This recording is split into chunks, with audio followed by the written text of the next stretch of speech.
Hello food lovers, ಬಿಸಿ ಬಿಸಿಯಾದ ಉಪ್ಪಿಟ್ಟಲ್ಲಿ ಸ್ವಲ್ಪ ನಿಂಬೆಹಣ್ಣು ಹಿಂಡ್ಕೊಂಡು ಚಟ್ನಿ ಅಥವಾ ಚಟ್ನಿ ಪುಡಿ ಜೊತೆ ತಿಂತಿದ್ರೆ ಆಹಾ, ಅದ್ಭುತ ಅಷ್ಟೇ, ಬೇರೆ ಮಾತೇ ಇಲ್ಲ.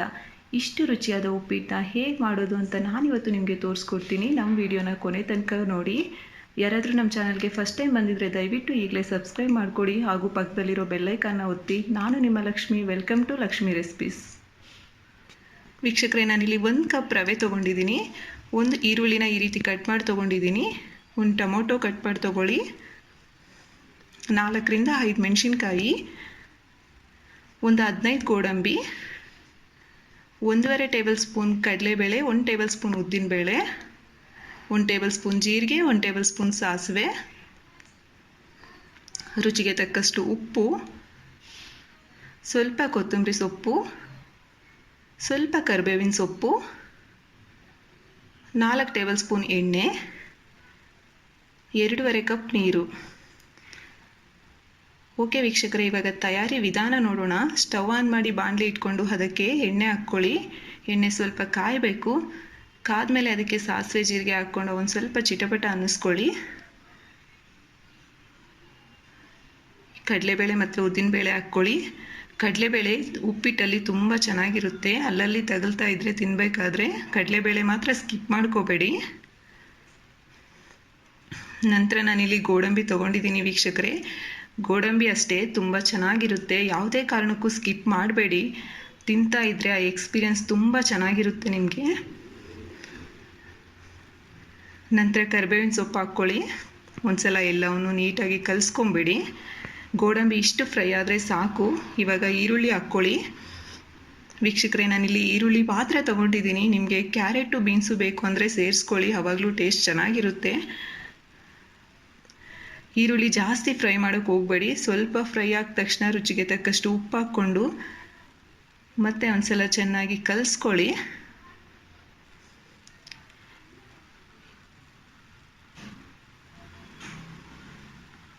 ಇವಾಗ ಮೆಣಸಿನ್ಕಾಯಿ ಹಾಕ್ಕೊಳ್ಳಿ. ಮತ್ತೆ ಒಂದ್ಸಲ ಕಲಿಸ್ತಾ ಇರಬೇಕು ವೀಕ್ಷಕರೇ, ಆವಾಗವಾಗ, ಇಲ್ಲಾಂದರೆ ಸೀದೋಗ್ಬಿಡುತ್ತೆ. ಕಲಿಸ್ಕೊಳ್ಳಿ. ಹಾಗೆ ಟೊಮೊಟೊ ಹಾಕ್ಕೊಳ್ಳಿ. ಟೊಮೊಟೊ ಮಾತ್ರ ತುಂಬ ಸ್ಮೂತಾಗಿ ಫ್ರೈ ಆಗಬೇಕು. ಟೊಮೊಟೊನ ನೀಟಾಗಿ ಫ್ರೈ ಮಾಡ್ಕೊಳ್ಳಿ. ಈ ರೀತಿಯಾಗಿ ಆವಾಗವಾಗ ಕಲಿಸ್ಕೊಳ್ತಾ ಮಧ್ಯ ಮಧ್ಯದಲ್ಲಿ ಫ್ರೈ ಮಾಡ್ಕೊಳ್ಳಿ. ನೋಡಿ, ಟೊಮೊಟೊ ಸ್ಕಿನ್ನ ಬಿಟ್ಟು ಸ್ಕಿನ್ ಹೊರಗಡೆ ಬಂದಿರಬೇಕು. ಅಷ್ಟು ನೀಟಾಗಿ ಸ್ಮೂತಾಗಿ ಫ್ರೈ ಆಗಬೇಕು. ಇನ್ನೇನು ಫ್ರೈ ಆಗಿದೆ ವೀಕ್ಷಕರೇ. ಇವಾಗ ಇಲ್ಲಿ 2.5 ಕಪ್ ನೀರು ಸೇರಿಸ್ತಿದ್ದೀನಿ ನಾನು. ಯಾವುದೇ ಕಾರಣಕ್ಕೂ ನೀವು ಕಡಿಮೆ ತಗೋಬೇಡಿ.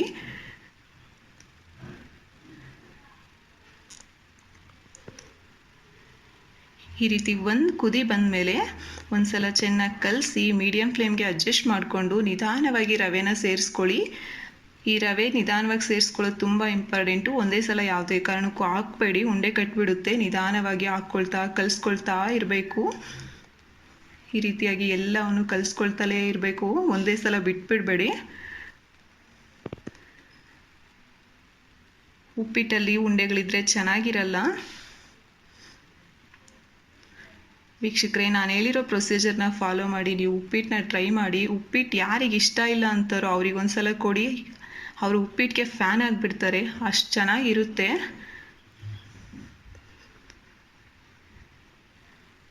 ಈ ರೀತಿ ಕಲಿಸ್ತಾನೇ ಇರಬೇಕು. ಇಷ್ಟು ಸ್ವಲ್ಪ ಗಟ್ಟಿ ಆದಮೇಲೆ ಫ್ಲೇವರ್ಗೋಸ್ಕರ ಸ್ವಲ್ಪ ಕೊತ್ತಂಬರಿ ಸೊಪ್ಪು ಹಾಕಿ ಮತ್ತೆ ಒಂದ್ಸಲ ನೀಟಾಗಿ ಕಲಿಸ್ಕೊಳ್ಳಿ. ಇಷ್ಟೇ ವೀಕ್ಷಕರೇ, ನಿಮಗೆ ಬಿಸಿ ಬಿಸಿಯಾದ ಉಪ್ಪಿಟ್ಟು ಹಾಗೂ ಟೇಸ್ಟಿಯಾಗಿರುವಂಥ ಉಪ್ಪಿಟ್ಟು ರೆಡಿ. ಇದನ್ನು ಒಂದು ಸರ್ವಿಂಗ್ ಪ್ಲೇಟ್ಗೆ ಸರ್ವ್ ಮಾಡಿಕೊಂಡು ಎಂಜಾಯ್ ಮಾಡ್ತಾ ಇರೋದೆ. ವಿಡಿಯೋ ಇಷ್ಟ ಆಯಿತಾ? ಲೈಕ್ ಮಾಡಿ, ಸಬ್ಸ್ಕ್ರೈಬ್ ಮಾಡಿ, ನಮಗೆ ಸಪೋರ್ಟ್ ಮಾಡಿ, ಆದಷ್ಟು ಜನಕ್ಕೆ ಶೇರ್ ಮಾಡಿ.